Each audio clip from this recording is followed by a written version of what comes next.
Okay, oblique asymptotes.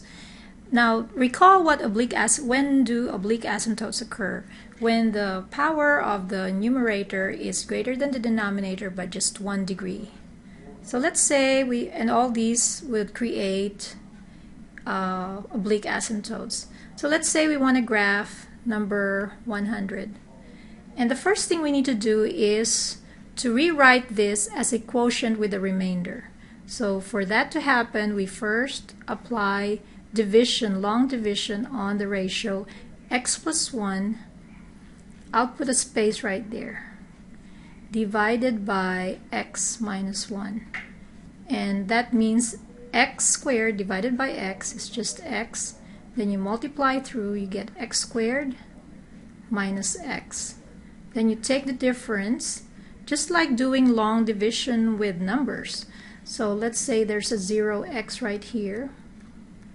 So 0x minus negative x, you get positive x, then drop 1. So x divided by x is 1, and then multiply, you get 1 times x minus 1 is x minus 1. Then again you take the difference, 1 minus a negative 1 is 2. Now that becomes the remainder. So another way of writing this would be it's equal to x plus 1 plus the remainder, which is 2 over x minus 1.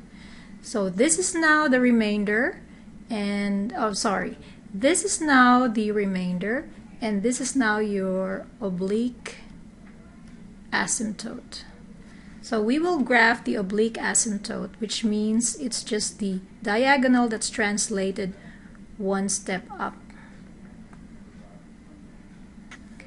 And then one more thing that we have to look at is the vertical asymptote. So the vertical asymptote is when x is equal to 1. So let me go ahead and write the vertical asymptote. Okay. So from here, the next question is, well, how do we graph number 100? We can generate a few points and also look at the behavior of the function as x approaches the 0 of the denominator. When we take the limit of x squared plus 1 over x minus 1 as x approaches 1 coming from the right, okay, what we're concerned about is that when I approach 1 coming from the right, will this whole ratio go to plus or minus infinity? Well, the numerator is always positive regardless of what your x is. So that's positive. But when you're approaching 1 coming from the right, this difference x minus 1 will approach 0 in a positive sense. So that means this goes to plus infinity. So right away it will give us a hint that it will approach plus infinity.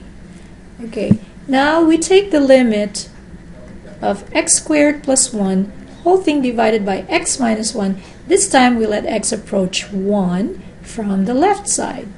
Then again the top is always positive, and then of course we know that when we take values of x that is close to 1 from the left side, this denominator will approach 0 in a negative sense, so this whole thing will approach negative infinity, which means that the graph somehow behaves this way. Okay, and then the rest of it is that it's telling us that it will approach the oblique asymptote as x goes to plus infinity or minus infinity, and it will help if we maybe plot a few points. When x is 0, what do you think is y? When x is 0, y is negative 1. Okay, when x is equal to 2, y is 5. When x is 3, y is 5 again. Then when x is, say, negative 1, y is also -1. And I think this would be enough to help us plot the points. So when we say that when x is 2, y is 5, when x is 3, y is 5 again. So this graph is going to approach your oblique asymptote in that manner. And then here we see that when x is 0, y is -1. So approach that way.